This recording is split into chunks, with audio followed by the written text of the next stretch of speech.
It is exactly 1 p.m. of this 9th of July 2019.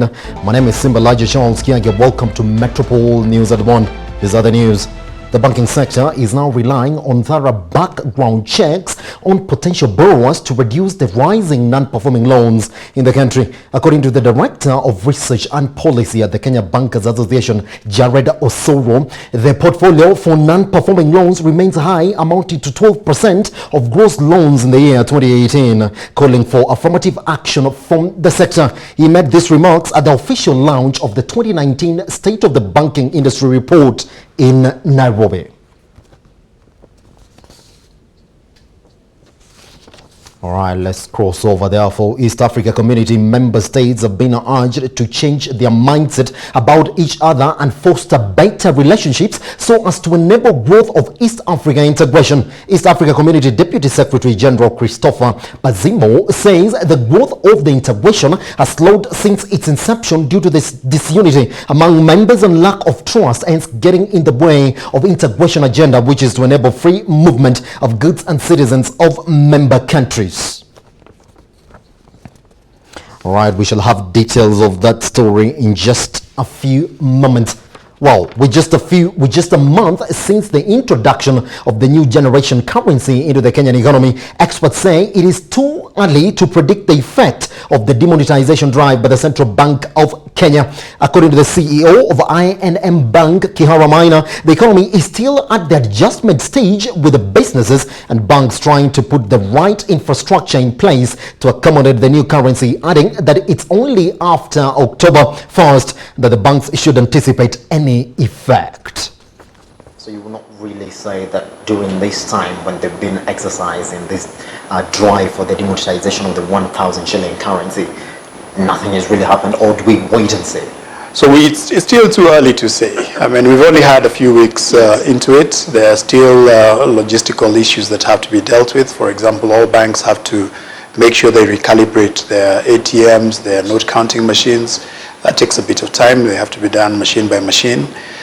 We have to make sure that all the currency centers across the country have enough currency to supply the branch networks of banks. You've got other machines that we have to also recalibrate. You know, nowadays you go into a mall, for example, you have to park, right, and pay for your parking. Even those machines have to be calibrated with the new currencies. So some patience needs to be exercised in that respect.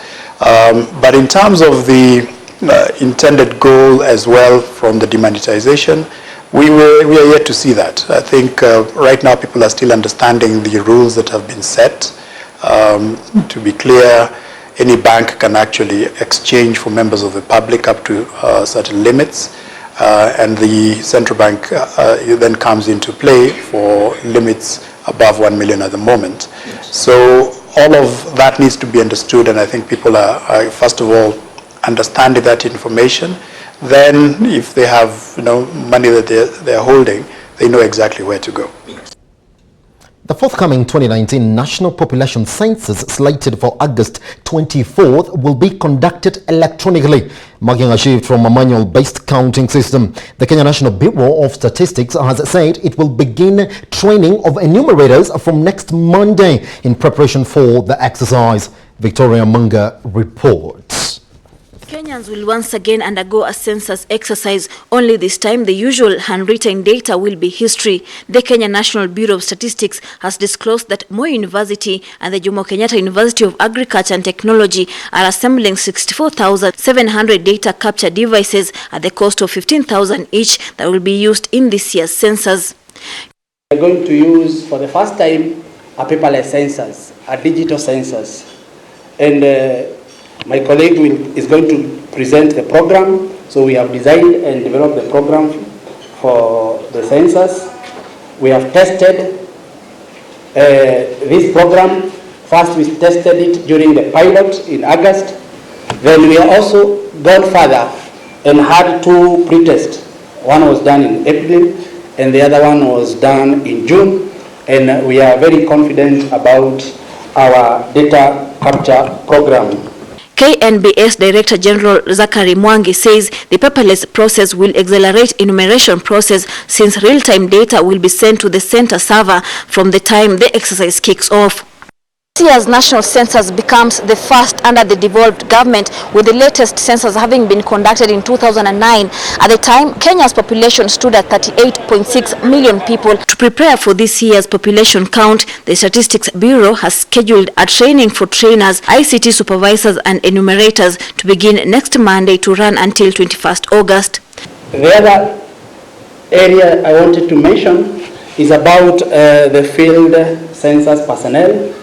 It is a very massive activity, include a lot of people who are engaged, census personnel, and we've categorized them into three categories, cadres. We have the ICT supervisors, and the number that we plan to recruit, or we are recruiting at the moment, would be like 2,700 personnel, ICT supervisors. Then we also recruit the content supervisors, who will be 27,000 in number. Then we'll have 135,000 enumerators. The census will also capture agricultural activities, a component that was not captured in the 2009 census. But the 2019 census will be held against a backdrop of high political interest over the outcome of the process, given the close tie between population and resource allocation in Kenya. Of all the stakeholders, including the politicians, so that we support the process. There is no one agency that can do a census by its own. We require the support of each and every Kenyan so that we get it right. So we also have in our strategy, and also we continue to engage the various stakeholders, including the politicians, so that we can get the support, so that we ensure that we have a credible census. So Kenya Statistics Office projects that the result of the 18.5 billion shilling census will be out in 6 months, with a preliminary report expected to be ready in 3 months. Victoria Amunga for Metropol TV. Metropol News at 1. Let's take the first story. The banking sector is now relying on thorough background checks on potential borrowers to reduce the rising non-performing loans in the country. According to the Director of Research and Policy at the Kenya Bankers Association, Jared Osoro, the portfolio for non-performing loans remains high, amounting to 12% of the gross loans in the year 2018, calling for affirmative action from the sector. He made these remarks at the official launch of the 2019 State of the Banking Industry report in Nairobi. Let's take a look. Non-performing loans have steadily increased in the past 3 years, having doubled against the total amount of loans taken in the country in the past 2 years. The non-performing loans in 2017 stood at 12.3% and 12% in 2018, up from 9.4% in the year 2016. This has become a source of worry for industry players, saying that there is need for more vigilance from the banking sector. I think it's very clear that the level of non-performing loans has been on an increasing trend. It's not the historical high, but I think the fact that it's on a double-digit level simply means, therefore, that there is need to put effort to ensure that those levels are brought back to what you can call a normal level, where the market is taking risks and lending to enterprise in a manner that supports both stability and growth. I think those efforts include working with the specific borrowers with a view to seeing whether the loans can go through a restructuring process, or looking at instances where, if there are other parties, including the government, that has not met its obligations with the potential borrowers, then those obligations are met, which subsequently will mean that they are enabled to meet their obligations to lenders. The impact of the ever-growing non-performing loans in the market has strained credit to micro, small and medium enterprises, which in turn has led to slow growth of MSMEs due to lack of resources. To counter this, the KBA Director for Research and Policy says the industry will be looking into risk assessment of MSMEs before fund allocation, so as not to lock out credible and worthy MSMEs. I think that's a conversation that we continue to have, because if you have a system where you're not able to appropriately price risk to the SMEs, then you see a situation where you're not able to allocate capital to that segment. So it's basically a case of resource allocation on the back of trying to balance between the risks and the returns that you get from a given market segment. As a permanent remedy for non-performing loans, the State of the Banking Report 2019 in its outline states that there will be a banking sector charter to help realign the sector by creating a feasible framework to realign borrowing. It simply means that the market will continue realigning itself in a manner that will meet the expectations of the varied stakeholders. When you talk about consolidation, they are the shareholders, they are the customers, and they are also other broader stakeholders who look at the sector. So what you're talking about, the new developments and emerging developments, is basically a natural evolution of any sector that is deepening to look at how they can realign themselves for purposes of ensuring that they continue serving specific segments that they serve traditionally. The banking industry is strongly embedded in the Kenyan economy, supporting its development aspirations. To this end, outstanding loans and advances amounting to 2.3 trillion Kenya shillings as at the end of 2018 have been lent out, equivalent to about 52% of Kenya's economy's real GDP. For Metropol TV, I'm Ondiro Oganga.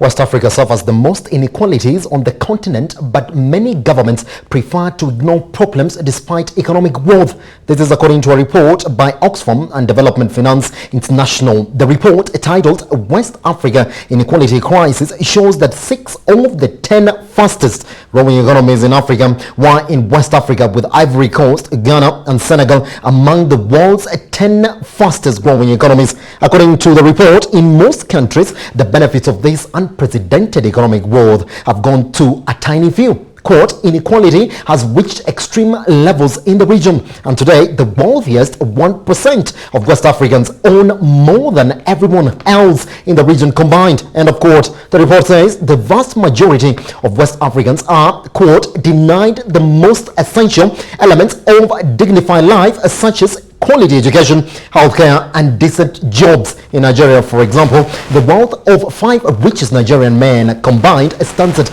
$29.9 billion US, more than the country's entire budget in 2017. The report said, rather than tackle inequality, some of the region's governments were underfunding public services such as health and education and failing to tackle corruption. Oxfam's regional director Odama Kalibali said, now the report calls on governments to do more to promote progressive taxation, boost social spending, strengthen labor market protection, invest in agriculture and strengthen land rights for smallholders. For example, it says the region loses an estimated $9.6 billion US annually because of corporate tax incentives offered by governments to attract investors.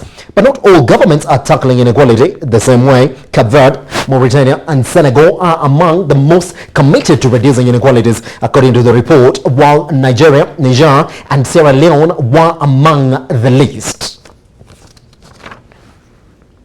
All right, crossing over swiftly, Tokyo's benchmark Nikkei index has edged up on a cheaper yen in sluggish trade, with the market focused on Federal Reserve's interest rate stance after strong U.S. jobs figures. Now, the Nikkei 225 index rose 0.14% or 30.8 points to close at 21,565.15, but the broader topics index lost 0.22% or 3.51 points to 1,574.89.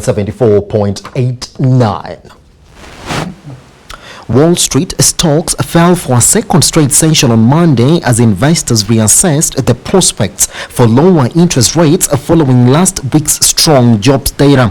That sent U.S. long-term rates up, prompting the dollar's appreciation against the yen, which helped Japanese investors buy on dips, analysts said. The dollar changed hands at 108.7 yen in Asian afternoon trade against 108.75 yen in New York and 108.31 yen in Tokyo on Monday. The focus now turns to the release of minutes from the Fed's June policy meeting and the two-day congressional testimony of central bank boss Jerome Powell. Quote, we want to see if Powell will adjust his stance on rate cuts after watching last week's strong jobs report, said Daiwa Securities Chief Technical Analyst Eiji Kinochi. It's hard to trade actively before we see what he says, Kinochi told AFP.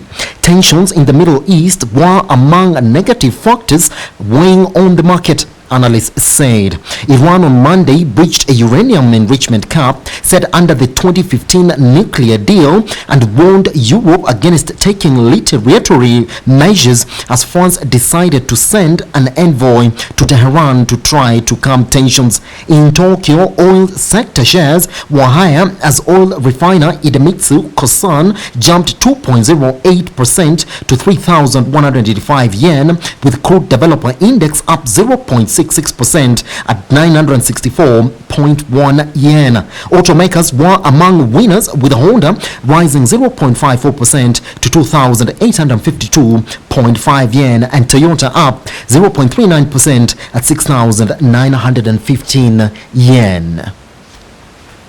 The U.S. State Department has approved the potential sale of Taiwan of 225.9 billion shillings in arms, including battle tanks and anti-craft missiles, the Pentagon said on Monday, a move likely to anger China. It would be the first big-ticket U.S. military sale to Taiwan in decades and comes amid already strained ties between Washington and Beijing, which has expressed serious concerns about the weapons. The deal includes 108 M1 A2T Abrams tanks, 250 Stinger portable anti-craft missiles, related equipment and support at an estimated cost of just over 225.9 billion shillings. According to the Defense Security Corporation, the proposed sale will contribute the modernization of the recipient's main battle tank fleet, improve its air defense system, and support the foreign policy and national security of the United States by helping to improve the security and defensive capability of Taiwan. Good. That makes Metropol News at 1. My name is Simba Elijah Charles Kiaga. I'll meet you tomorrow for Business AM. Enjoy the rest of your viewing. Good afternoon.